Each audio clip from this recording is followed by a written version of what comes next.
위험 개선을 위해서 가장 중요한 것은 무엇보다 앞에서 말씀하신 것처럼 식생활 관리, 생활 관리가 아주 중요합니다. 특히 식습관에 있어서는 규칙적이고 일정한 양의 식사를 유지하도록 노력하시고 음주라든가 흡연은 당연히 삼가셔야 하고요. 적절한 운동이라든가 스트레스 관리도 도움이 되십니다. 오늘은 제가 두 가지 위험에 도움이 되는 음식을 소개해드리려고 하는데요.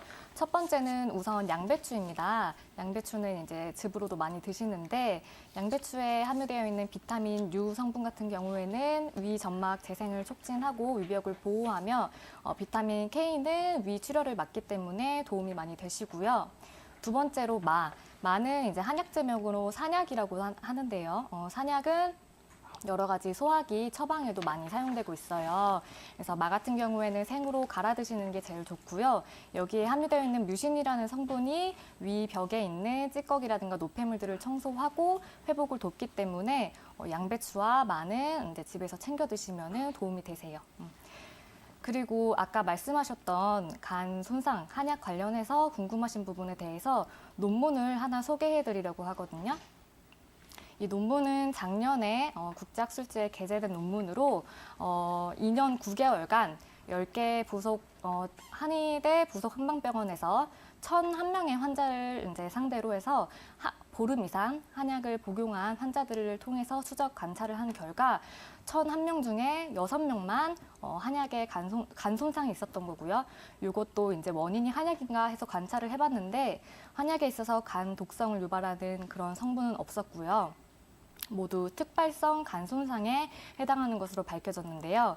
특발성 간 손상이란 이제 복용한 약제가 원인이 아니라 복용한 당시에 어떤 조건이나 환경들에 의해서 발생했다는 것이기 때문에 한약에 의한 간 손상은 거의 일어나지 않아요. 그래서 걱정하지 마시고 한약 복용하셔도 괜찮습니다.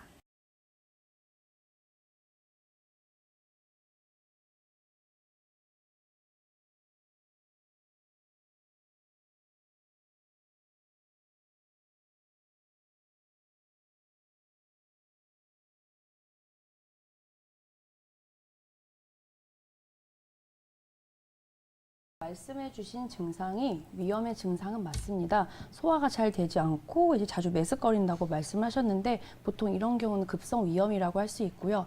위염 같은 경우는 이제 보통 우리가 음식 섭취를 잘못하는 경우에 의해서 많이 발생을 합니다. 또 규칙적으로 식사를 안 하시는 분들이 요즘 많으신데요. 그것들 때문에 위염이 생길 수 있지만 요즘 자극적인 음식들 드시는 분들이 아주 많으세요. 술이라든지 매운 음식 이런 것들을 늦은 시간에 드시는 경우에 조금 더 위염이 자주 발생할 수 있습니다. 급성 위염과 만성 위염은 앞에 급성이랑 만성이라는 말처럼 이게 어느 정도 기간이 유지되었느냐에 따라 나눌 수 있는데요.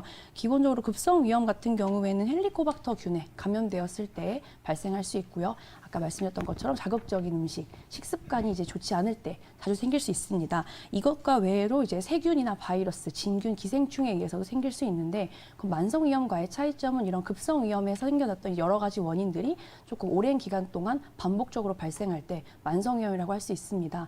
급성 위염 같은 경우에는 보통 이제 병원에 오셔서 소화가 잘 되지 않는다, 메스꺼린다, 토한다, 울렁울렁거린다 라고 말씀을 하시는데 이제 이것과 다르게 만성위염 같은 경우에 이런 증상들이 복합적으로 나타날 수 있습니다. 근데 복합적으로 나타난다고 해서 만성위염이라고 할 수 있는 것은 아니고요. 만성위염은 좀 더 특별하게 이제 위장 점막의 변화가 동반됩니다. 위장 점막의 변화가 동반된다는 것은 이제 다르게 어렵다고 생각하지 않으셔도 되는데 보통 이제 소화액의 분비가 좀 적어지기 때문에 만성 소화불량을 말씀하시는 분들이 많습니다. 우리가 급성위염 같은 경우에는 병원에 가셔서 치료를 받으시는 분들도 있지만 그러지 않으시는 분들도 많으신데요. 만성위염과는 이제 다르게 급성위염은 초반에 이제 소화가 잘 될 수 있도록 자극적인 음식을 먹지 않는다든지 하는 생활 습관의 변화로도 완치될 수 있지만 만성위염 같은 경우에는 좀 더 주의가 필요합니다. 또 만성위염 같은 경우는 불규칙적인 식사 습관들 때문에 단순히 위장에서만 장애가 일어나는 것이 아니라 식도나 담관, 이제 위아래 연결되어 있는 다른 장기에서도 함께 장애를 일으킬 수 있고요. 만성위염 같은 경우에는 보통 병원에 가셔서 균 검사를 하시는 분들도 많으신데 이 헬리코박터 파일로리라는 우리가 잘 알고 있는 이 균은 위축성 위염 같은 경우에는 100%가 발견이 되는 균입니다. 또 가족들 같은 경우에 같이 컵이나 그릇을 쓰기 때문에 이제 한 명이 이것이 있다라고 한다면 다른 가족들도 같이 조금 더 체크해 보실 수 있는 게 필요할 것 같고요. 위장 점막 분비선의 변화를 동반한다는 것이 어려운 말은 아닌데 이제 위축성 위염 같은 경우에는 뭐 위축성 위염, 비후성 위염 등과 같이 초음파 등을 통해서 봤을 때 암의 전 단계로 발견이 되기도 합니다. 그래서 이런 이제 만성 위염 같은 경우에는 점막에 파고든 염증 세포의 종류도 다르기 때문에 조금 더 체크해 보시는 것이 필요하고요. 이제 여기 시청자분께서는 이제 위가 부어 있고 염증이 심하다고 2달 전에 검사해서 보셨다고 하시는데 이런 2달 전 같으면 이제 급성에서 관리를 잘 하신 만성으로 넘어갈 수 있을 것 같고요. 네, 양약과 한약을 같이 먹고 있다고 하셨는데 양약이나 한약이나 뭐 다른 소염제나 진통제에 의해서도 위험이 좀 더 심해질 수 있기 때문에 약을 드실 때 조금 더 드시는 시간이랑 같이 체크해 보시는 것이 필요할 것 같고요. 그다음에 이제 위염의 원인 같은 경우에는 이제 정신적 스트레스나 흡연, 음주에 의해서도 발생할 수 있습니다. 단순하게 이제 위염이라고 하면 음식을 드시는 것만 생각하시는 경우가 있는데 그렇지 않고 생활 전반 조금 체크해 보실 수 있는 것이 필요하고요. 이제 위염 같은 경우에는 이제 위염의 정도와 증상에 따라서 7가지 정도 나누고 있습니다. 표재성 위염이 가장 첫 번째인데요. 이것은 우리가 보통 위염의 초기 증상을 표재성 위염이라고 하고요. 이게 조금 더 심해지는 경우에 미란성 위염이라고 합니다. 이때는 통증이 조금 더 심해지기 때문에 보통 이 단계에서 병원 오시는 분들이 많고요. 이제 표재성 위염, 미란성 위염이 조금 더 심해진다고 하면 출혈성 위염으로 발생할 수 있는데 이것은 이제 우리 위장 점막 내에서 출혈이 동반되기 때문에 조금 심한 경우에 피를 토하시는 분들도 있으시고요. 이거 말고는 이제 위축성 위염, 비후성 위염 이것들이 이제 흔하지는 않지만 만성 위염으로 가는 단계입니다. 여기서 조금 더 발전을 한다고 하면 이제 장상피 화생이라고 해서 위 점막 세포들이 제 기능을 하지 못하고 계속 탈락되다 보면은 장상피, 창자에 있는 세포들이 그 안쪽에 들어오게 됩니다. 근데 이것들이 들어오면은 소화 불량을 느끼실 수도 있고 느끼시지 않으실 수도 있지만 장상피 화생이 조금 더 진행된다고 하면 만성적으로 소화 불량이 올 수 있기 때문에 이런 경우에는 체중이 감소하고 피곤한, 전신 권태가 나타나게 됩니다. 혹시 이제 위염이라고 초반에 소화가 안 되는 느낌만 있으셨는데 체중이 감소한다든지 너무 피곤하시다라고 하면 이런 것들 같이 체크해 보시는 것이 중요하고요. 마지막으로 담즙 역류성 위염이라는 것이 있습니다. 아까 말씀드렸던 것처럼 위염 같은 경우에는 위아래 연결되어 있는 소화관에 전체적으로 염증이 일어나는 경우가 많기 때문에 담즙이 역류하는 위험이 있을 수 있고요. 이런 경우에 통증과 복통이 심하기 때문에 이런 경우 조금 더 체크해 보시는 것이 필요할 것 같아서 시청자분께서 방송 보신 후에 이쪽으로 같이 병원 가셔서 체크해 보시는 것이 중요할 것 같습니다.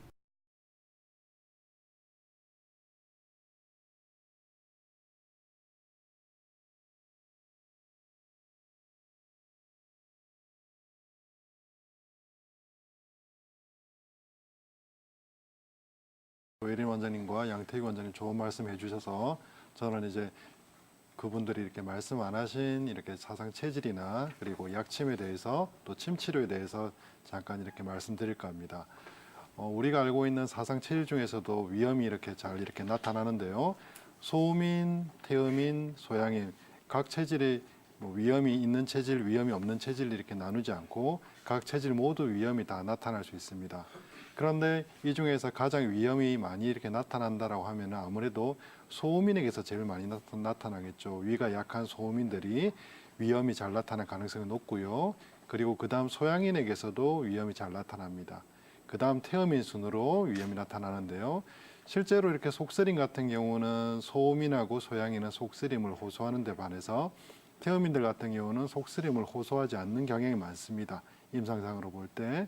그렇기 때문에 소음인과 소양인들 같은 경우는 위염이 그렇게 심하지 않은 상태에서 소화불량과 속쓰림을 호소해서 위염이 조기에 발견되는 경우가 많은데 태음인들 같은 경우는 한참 진행이 된 다음에 발견되는 경우가 많습니다. 왜냐하면 속쓰림을 호소하지도 않고 특별히 배가 약간 더부르곤 한데 그다지 또 음식을 이렇게 먹었을 때 소화가 되지는 않기 때문에 소화가 안 되는 증상이 나타나지는 않기 때문에 소화는 잘 되기 때문에 아 내가 위에 염증이 없구나 내가 별로 이렇게 문제가 없구나라고 이렇게 생각을 해서 그냥 넘어가는 경우가 많기 때문입니다. 그래서 이런 태음인들 같은 경우는 오히려 나중에 더 큰 병으로 이렇게 나타나는 경우가 많아서 이런 분들 같은 경우는 조금 이렇게 주의를 하시는 게 좋을 것 같습니다. 그리고 이렇게 소음인들 같은 경우는 체질상으로 속이 이렇게 많이 좀 차기 때문에 몸을 이렇게 조금 데워주는 생강이라든지 그리고 담을 없애주는 바나라든지 또 속을 좀 더 데워주는 생강을 이렇게 말린 거죠. 건강이라든지 인삼이라든지 이런 유의 약을 사용해서 치료를 하게 되는데요. 대표적인 처방으로는 뭐 계지바나 생강탕이라든지 향사양위탕 계열을 이렇게 쓰게 되고요. 소양인들 같은 경우는 뭐 양격산화탕이라든지 그리고 형방사백산이라든지 같은 처방을 사용해서 치료를 하게 됩니다. 그리고 태음인들 같은 경우는 위염을 특별히 속쓰리면 크게 호소하지 않지만은 소화불량이라든지 복부에 가스가 찬다든지 역류성 식도염이 증세를 호소하기 때문에 이럴 때 갈근해기탕이라든지 혹은 열다한소탕이라든지 이런 류의 처방으로 이런 태음인들의 위염을 치료하고 있습니다. 그리고 이런 요즘 이렇게 봄에서 여름 가는 계절에 위험이 굉장히 좀 많고요. 그렇기 때문에 이런 계절상의 특징이 또 있기 때문에 이런 계절의 이렇게 특징을 고려해서 위염을 치료하는 것도 굉장히 중요합니다. 그리고 이분 같은 경우는 소화가 잘 안 되고 자주 메스꺼린다라고 표현을 하셨어요. 제가 이분을 이렇게 보지 않아서 어떤 체형상의 특징이라든지 체질상의 특징은 알 수가 없지만은 메스꺼린다는 표현을 한 걸로 봐서는 메스꺼린다는 표현은 한약에서 담화, 담이라는 표현을 많이 쓰게 됩니다. 앞서 담화에 대해서는 양태규 원장님께서 설명을 잘 해주셨는데요. 소양인 혹은 소음인에게서 이런 메스꺼리는 증상이 이렇게 잘 나타납니다. 특히 소음인들에게서 잘 나타나고요. 그리고 이분 같은 경우 간에 어떤 뭐 거친 표면이 있다라고 말씀을 하시는 걸로 봐서는 앞서 복부 비만으로 인해서 지방간이 있을 가능성이 높다라고 말씀을 하셨는데 저도 이렇게 그 생각은 동의를 하고요. 그리고 제가 이렇게 제가 만약 이 환자를 치료한다라고 하면은 저는 약침을 써서 치료를 할 것 같습니다. 그럴 때 위염에 좋은 혈자리는 우리 한의학 쪽을 보면은 구미혈이라는 검상돌기 끝부분에 혈자리가 있습니다. 구미혈 아래쪽에 한 1cm 정도 이렇게 내려오게 돼서 점을 이렇게 세 포인트를 이렇게 찍게 되면은 이 부분이 구미하 3점이라고 하는데 이 부분에 약침, 홍화약침이라든지 다른 웅담약침을 써서 치료를 하게 됩니다. 그리고 이분께서 간에 대해서 말씀을 하셔가지고 간에 좋은 혈자리도 그리고 말씀드리겠습니다. 간에 좋은 혈자리, 간 기능을 개선하고 실질적인 간의 병변 혹은 생리나 병리적인 어떤 병변이 있을 때 웅담 사양 약침을 사용해서 여기 오른쪽 이렇게 늑간 아래쪽에 세 포인트를 간 1, 2, 3점이라고 표현을 합니다. 그 부분에 약침을 써서 치료를 하게 됩니다. 그러면은 간의 수치상의 문제도 많이 좋아지고 실질상의 어떤 병변이 있을 때도 그 부분의 효과가 많이 이렇게 좋아질 것입니다. 그리고 이런 분들 같은 경우는 실제 식생활이라든지 여러 생활이 안 좋을 경우가 굉장히 많습니다. 특히 요즘 현대인들 같은 경우는 운동이 많이 부족한 경우가 많아요. 그래서 제가 몇 가지 여러분들 이렇게 잘 아실 수도 있지만은 잘 잊고 가는 위험에 좋은 생활 습관을 간단하게 몇 가지만 말씀드리려고 합니다. 첫 번째는 밥과 밥 사이 어떤 음식을 먹지 않는 것이 좋습니다. 우리가 보통 아침, 점심, 저녁 세 끼를 혹은 먹거나 혹은 아침을 거르고 점심, 저녁을 먹게 되는데 이런 식으로 식간에 음식을 먹게 되면은 위가 쉬어야 할 휴식 시간이 없게 됩니다. 계속 위장간에 음식이 차 있는 거죠. 그렇게 되면은 위염증에 좋지 않습니다. 그리고 현대인들은 많이 걷지 않습니다. 걸으면은 아무래도 위장관 운동이 훨씬 더 원활하게 되기 때문에 음식물이 연동 운동에 의해서 더 잘 내려가게 됩니다. 그렇기 때문에 하루에 30분 이상 걷는 운동을 하는 게 좋습니다. 그리고 음식을 먹을 때 물을 많이 먹지 않는 것이 좋습니다. 물을 많이 먹게 되면 아무래도 소화 효소가 희석이 돼서 소화가 잘 되지 않을 수 있기 때문입니다. 그리고 현대인들이 많이 피곤하기 때문에 일을 마치고 그리고 식사를 하고 바로 이렇게 주무시게 되는 경우가 많은데 그럴 경우는 음식물이 위장관에 그대로 남아있기 때문에 아침에 일어났을 때 속이 더 더부룩한 경우가 있습니다. 그래서 잠자기 2시간 전에 식사를 끝내는 게 좋고요. 그리고 피곤하다 보니까 점심시간을 이용해서 간혹 이렇게 낮잠을 주무시는 분들이 계십니다. 그런데 위험이 있는 분들 같은 경우는 점심을 먹고 바로 이렇게 눕게 되면은 오후에 오히려 더 피곤하고 속이 더부룩하고 음식물이 이렇게 잘 내려가지 않아서 더 힘든 경우가 많기 때문에 음식을 먹고 바로 눕지 않는 것이 좋습니다. 그리고 소화가 안 되시는 분들이 많기 때문에 음식을 꼭꼭 씹어 드시는 것이 좋습니다. 아무래도 임플란트를 하셨다거나 치과 질환이 있으신 분들 같은 경우는 음식을 잘 씹어서 이렇게 못 드시기 때문에 그냥 물에 이렇게 말아서 후룩후룩 드시거나 대충 이렇게 삼키시게 되면 소화가 잘 안 됩니다. 그래서 잘 씹어 드시는 게 좋습니다. 그리고 우리가 밥을 먹을 때도 아무래도 좀 된 밥보다는 좀 진 밥 혹은 찹쌀을 넣어서 좀 이렇게 쫀득쫀득한 밥을 만들어서 한 10번 이상이라도 씹어 드시면은 소화에 많은 도움이 될 거라고 생각됩니다.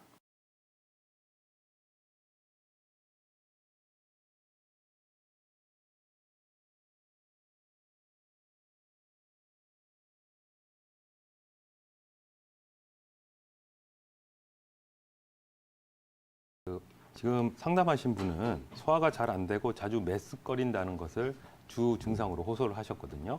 그래서 일반적으로 환자분들이 병원에 와서 소화가 안 된다고 할 때는 가장 기본적으로 이제 소화불량이다라고 생각할 수 있는데, 이 소화불량의 가장 흔한 원인 중에 두 가지는 기능성 위장장애, 즉 기능성 소화불량이라는 것과 위염이 있습니다. 그래서 실제로 그 위장 문제로 인해서 상복부의 통증이라든지 불쾌감이 계속 지속이 됐을 때는 우리가 흔히 생각할 때는 체했다고 하면 안에 뭐가 들어있는 것 같지만 실제로는 위장이라든지 그런 기능성의 문제가 더 훨씬 많기 때문에 기능성 소화불량증을 한번 짚어보고 넘어갈 필요가 있다 생각이 들어서 설명을 잠깐 드리도록 하겠습니다. 그래서 기능성 소화불량증이라고 하는 것은 1년에 3개월 이상 심하부라든지 명치 아래쪽이 불편한 그런 통증이라든지 불쾌감이 지속되는 것을 얘기를 하는데요. 실제로 만성위염과 기능성 소화불량은 내시경상으로 봤을 때는 조직학적으로 뭔가 문제가 있거나 위장 점막에 병변이 있을 경우에 만성위염이라고 진단을 하게 되고, 그런 병변이 없고 구조적이라든지 이런 데 별 문제가 없을 경우에는 기능성 소화불량으로 진단을 하는 경우가 많습니다. 근데 실제로 임상에서 보면 기능성 소화불량 환자들 중에서 대부분 다 그 내시경 소견상으로는 만성위염 소견을 가지고 있는 경우가 훨씬 많거든요. 그래서 실제로는 그 기능성 소화불량 환자들은 굉장히 많은 숫자가 그 소화불량 환자 중에서 굉장히 많은 숫자가 기능성 소화불량에 해당된다고 보시면 되고, 이 기능성 소화불량 환자들은 점막에 대한 치료보다는 어떤 증상, 그러니까 예를 들어서 뭐 더부룩하다든지 안 그러면은 트림을 많이 한다든지 설사를 한다든지 배가 아프다든지 이런 쪽에 관한 대증 치료가 위주가 된다, 이렇게 보실 수 있습니다. 실제로 이제 기능성 그 소화불량에는 침 치료라든지 그런 어떤 특정 한약 치료가 굉장히 도움이 된다고 최근 연구 결과에서 많이 밝혀지고 있고요. 만성위염 같은 경우는 아까 설명드렸듯이 내시경상의 어떤 조직의 병변이 보여야지만 확진을 하는 경우가 많습니다. 그래서 급성위염은 치료를 하고 나면은 위장 점막 상태가 다 좋아지지만, 만성위염의 경우에는 어떤 점막 치료를 했을 경우에도 그 병변이 완전히 사라지지 않고 실제로 위장 점막에 문제가 있는 경우가 상당히 있고요. 그래서 이 증상, 소화가 안 되는 이런 소화불량 증상이 있을 때 내시경 소견과 이런 그 환자 증상의 강도는 일치하지 않는 경우가 굉장히 많습니다. 그래서 만성위염이라고 하더라도 실제로는 증상이 크게 없거나 불편하지 않는 경우도 굉장히 많다고 보시면 되고요.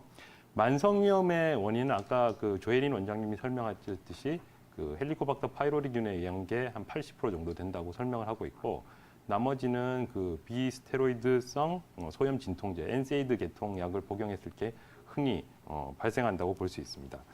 그 여기 그 상담하신 그 시청자분 같은 경우도 아까 이제 양약과 한약을 같이 먹고 있다고 했는데, 여기서 양약이 소화제인지 사실은 그 아까 얘기한 그런 비스테로이드성 소염 진통제인지 전혀 알 수가 없기 때문에 정확하게 설명을 드리긴 좀 그렇지만, 일단 환자분이 그런 소염 진통제 계통 약을 드시고 계신다고 하시면은 일단 이것부터 끊어야 되지 않을까 이런 생각이 들고요.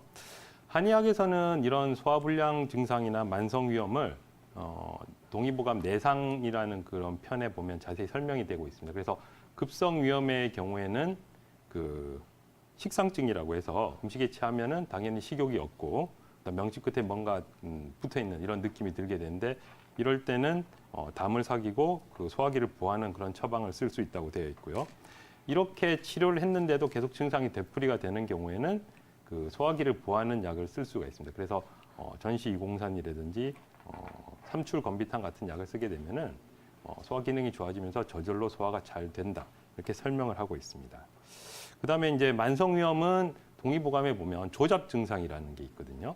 그래서 조잡 증상은 배가 고픈 듯 하지만 배가 고프지 않고, 그다음에 아픈 듯 하지만 아프지 않고, 가슴이 몹시 답답하고 그득한 그런 느낌이 지속되는 그런 증상을 얘기를 한다라고 돼 있는데, 이 조잡 증상이 현대의학적으로 얘기하는 그런 그 만성위염이나 기능성 소화불량과 굉장히 유사한 그런 증상이다, 이렇게 보시면 될 것 같습니다. 그래서 이 그 조잡의 대부분 그 주 원인은 담화다라고 설명을 하고 있는데, 이 담화는 스트레스와 아주 연관이 많거든요. 그래서 실제로 치료하는 데 있어서도 그런 스트레스를 해결하는, 담화를 해결하는 그런 치료가 치료 약물들을 많이 쓰고 있습니다.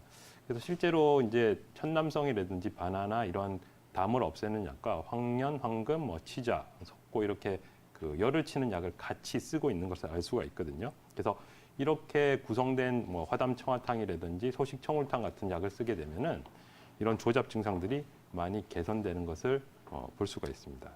그리고 현재 그 상담하신 분이 그 초음파상에서 이제 간이 약간 이렇게 거칠어졌다라는 표현을 쓰셨는데, 실제로 이제 초음파를 했을 때 간이 이렇게 약간 오돌토돌하게 거칠게 보이는 것은 지방간이 생겼을 확률이 굉장히 높거든요. 그래서 제가 그 초음파 소견을 보지는 않았지만, 만약에 이제 지방간 소견이다라고 하면은 실제로 어떤 약물 복용을 했을 때 약간 부담이 되는 경우도 있긴 합니다. 근데 실제로는 지방간의 가장 흔한 원인은 복부 비만이 굉장히 흔하거든요. 그래서 지금 상담하신 분이 체중이나 이런 비만도는 제가 알 수가 없지만은, 만약에 배 살이 많이 찌신 복부 비만 경향이 있다라고 하시면은 당연히 이것부터 해결을 하시는 게 좋지 않을까 생각이 들고요.